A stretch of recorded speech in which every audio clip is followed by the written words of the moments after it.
Blockchains, crypto currencies, automation, पता नहीं क्या क्या सुन सुन के दिमाग हो चुका है खराब।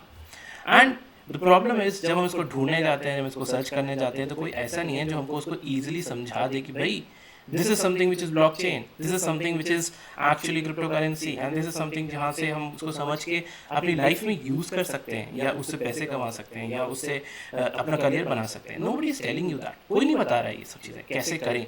और जहाँ पे बता रहे हैं वहाँ पे इतना टेक्निकल तरीके से बता रहे हैं कि दिमाग वैसे ही कंफ्यूज हो जाता है। तो यहाँ पे मैं कोशिश करूँगा इन सब चीज़ों को स्ट्रीमलाइन करने की और आप लोगों को समझाने की कि ब्लॉकचेन्स क्या होते हैं, क्या उनके यूज़ केसेस हैं, कहाँ कहाँ वो यूज़ हो रहा है, कैसे आप उससे पैसे कमा सकते हैं, कैसे आप आगे बढ़ सकते हैं।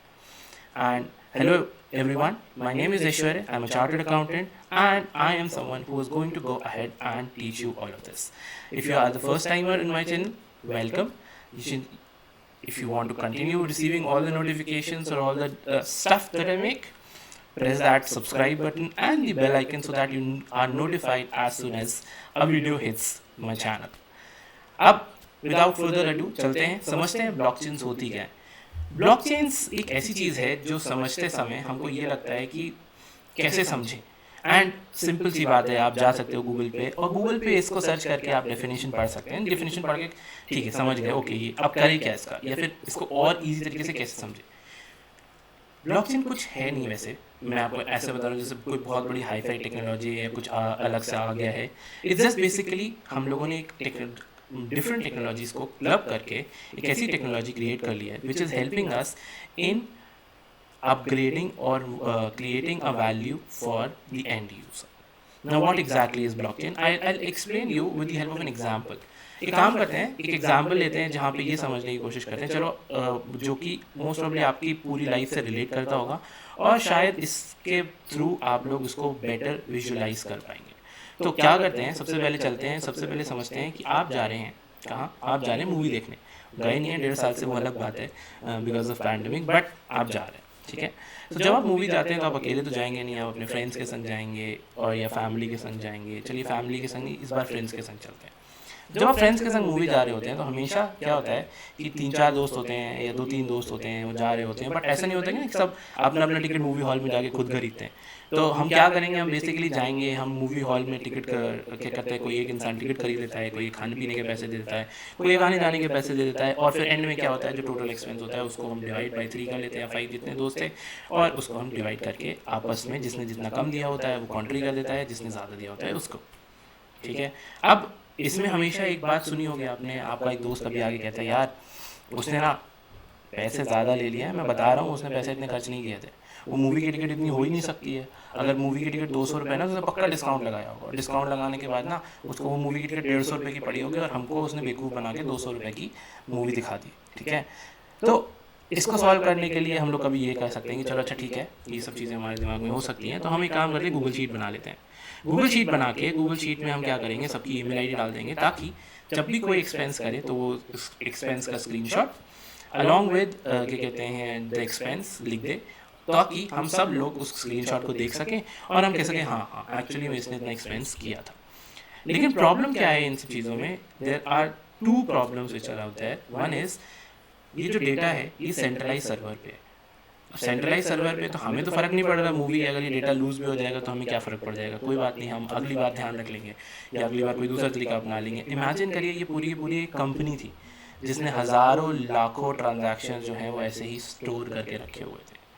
अपना पूरा काउंटिंग सिस्टम क्या हो सकता है गूगल पे रन कर रहा हो या कहीं और किसी और सर्वर पे रन कर रहा हो जो सेंट्रलाइज्ड है। जब सेंट्रलाइज सर्वर्स होते हैं तो सबसे बड़ी प्रॉब्लम कहाँ से आती है, एक तो एक्सटर्नल फैक्टर से आती है, एक इंटरनल फैक्टर से आती है। इंटरनल फैक्टर्स क्या होते हैं, इंटरनल फैक्टर ये हो सकता है कि कंपनी के अंदर ही कोई डेटा देख के उसको मैनिपुलेट कर दे, या कल को कंपनी अपनी टर्म्स एंड कंडीशंस अपडेट करके कह दे कि भाई अब अगर आपको हमारे पास डेटा सेव करना है तो आपको इतने रुपये मिनिमम देने पड़ेंगे, नहीं तो आपका सारा डेटा हम डिलीट कर देंगे। एंड लेट्स से हमने या तो वो नोटिफिकेशन नहीं देखा या हम अभी उस समय पेइंग कैपेसिटी में नहीं है, तो क्या हो सकता है, we can lose all that data.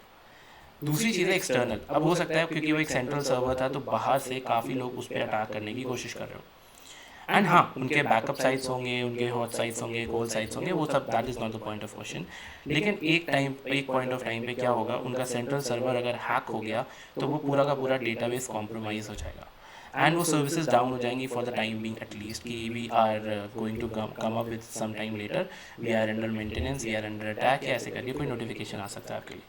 अब आपकी धड़कनें रुक जाएंगी, क्यों? क्योंकि हमारा तो पूरी कंपनी का डेटा वहाँ था। तो क्या कोई ऐसी चीज़ है जिससे हम इस प्रॉब्लम को मिटिगेट कर सकते हैं? The answer is yes. जब हम ब्लॉकचेन्स की बात करते हैं तो ब्लॉकचेन्स जो है, इन जो सेंट्रलाइज सर्वर वाला इशू है, इससे तो हमको बचाता ही है। कैसे? बात करते हैं पब्लिक ब्लॉकचेन्स की, क्योंकि ब्लॉकचेन्स का true meaning is public blockchains. It's not about private consortium blockchains, it's about public blockchains. And public blockchain में जब मैं एग्जांपल लेना चाहूँगा तो मैं एक ऐसे एग्जांपल को लेना चाहूँगा जहाँ पे आपने उसको भले ही यूज़ ना किया हो, भले ही खरीदा ना हो, भले ही उससे कोई मरान रिश्ता नाता ना हो, बट नाम जरूर सुना हो। Correct, bitcoin. So bitcoin is the first public ledger which was out there, और बिटकॉइन ने कुछ जो पब्लिक ब्लॉकचेन्स हैं उसके के पूरे फीचर्स अडॉप्ट किए हुए हैं। क्या होता है बिटकॉइन में? सेंट्रलाइज सर्वर्स की जगह डिसेंट्रलाइज सर्वर्स में हम डेटा स्टोर करते हैं। जब हम डिसेंट्रलाइज डेटाबेस में स्टोर करते हैं सारा डेटा, तो ये जो डिसेंट्रलाइज्ड डेटाबेस है, ये डिसेंट्रलाइज्ड डेटाबेस एक इंडिविजुअल डेटाबेस नहीं होता है। यहाँ पे अगर हम बिटकॉइन की अगेन बात करते हैं तो यहाँ पे मोर देन 100,000 सर्वर्स आ रहे हैं जहाँ पे ये सेम डेटा स्टोर है। अब जब वही सेम डेटा हर जगह स्टोर है तो प्रॉब्लम क्या थी कि कोई एक सेंट्रल डेटाबेस को हैक करके उसका डेटा को मॉडिफाई कर सकता है, उस डेटा को डिलीट कर सकता है, उसमें टर्म्स एंड कंडीशन चेंज हो सकती हैं। लेकिन यहाँ पे क्या है, यहाँ पे वो 1 लाख लोगों के डेटाबेसेस में सेव्ड है वो सेम डेटा। वो सेम डेटा 1 लाख लोगों के पास सेव्ड है। अब अगर कोई इसको हैक करने की कोशिश करेगा, 1 को हैक करेगा, 2 को करेगा, 100 को करेगा, 1000 को करेगा, 10,000 को करेगा, लेकिन वो सारे डेटाबेसेस को एक पॉइंट ऑफ टाइम पे हैक नहीं कर सकता।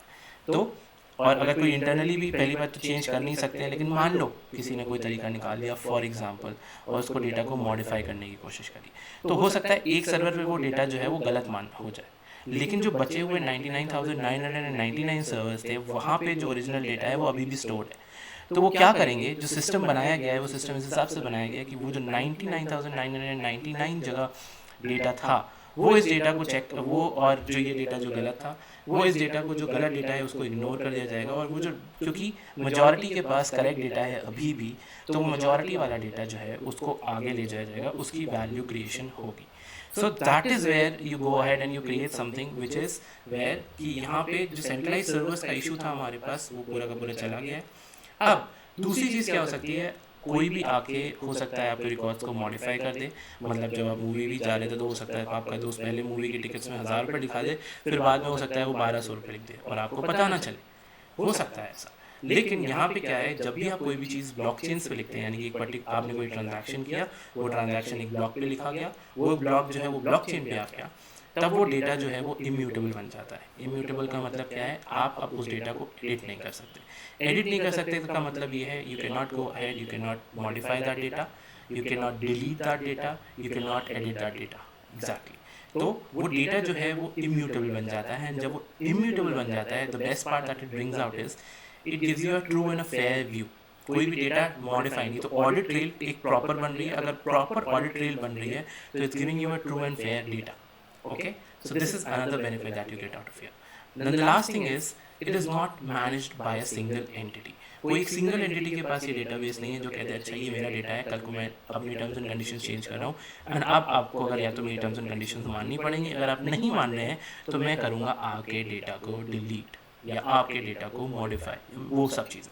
यहाँ पे क्या है, क्योंकि इतने सारे लोगों के पास वो डेटा है, कुछ लोग तो हमें ये भी नहीं पता कि हैं कहाँ पे एग्जैक्टली, जिन्होंने हमारा डेटा जो है लेट्स से ब्लॉकचेन पे सेव करके रखा हुआ था इन बिटकॉइन टर्म्स। सो वहाँ पे हम उसको जाके ऐसे नहीं कर सकते हैं कि कोई अगर कोई एक मॉडिफाई करता है अपनी टर्म्स एंड कंडीशंस, उसको एक्सेप्टेबिलिटी नहीं मिलेगी, तो वो करता है चेंज, उसको कोई फ़र्क नहीं पड़ता। यहाँ पे it's not owned by a central entity. कोई एक सेंट्रल एंटिटी उसको पूरा कंट्रोल नहीं कर रही है, कोई उसके ऊपर रूल्स नहीं बना रही है, कोई उसके ऊपर रेगुलेशंस नहीं बना रही है। It's completely in a different way. I will explain all these things in the upcoming videos. That's not the topic today, how they're doing it, but this is how they go ahead and they try to do it. So that is what is blockchain, and all the data that is out there on the blockchain is secured by cryptography. Cryptography क्या है? It's a security mechanism. अगर हम Bitcoin की बात करते हैं, it's SHA 256. So that is exactly what is blockchain. A blockchain, in its simplest form, is a timestamp series of immutable records of data managed by a cluster of computers and not owned by any single entity.